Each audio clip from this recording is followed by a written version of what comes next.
โอเคสบายดีเนาะวันนี้เขาจะมาลองยิงเนาะตัวนี้ระยะพุ่นเนาะ80 เมตร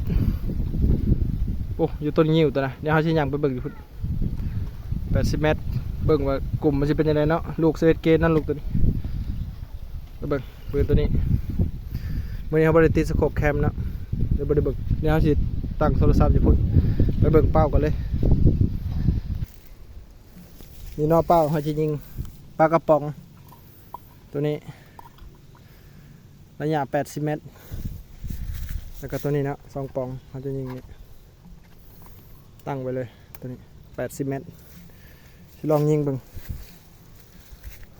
ปูนอกระยะปูนรถจักรจอดอยู่ไกลๆโอเคนะเขาจะไปยิงเบิ่งนะ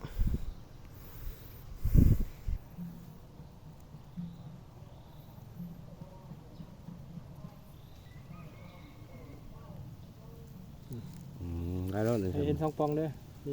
นี่ตัวเครื่องน้ำโอเคตัวนี้แหละ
คือกระป๋องบ่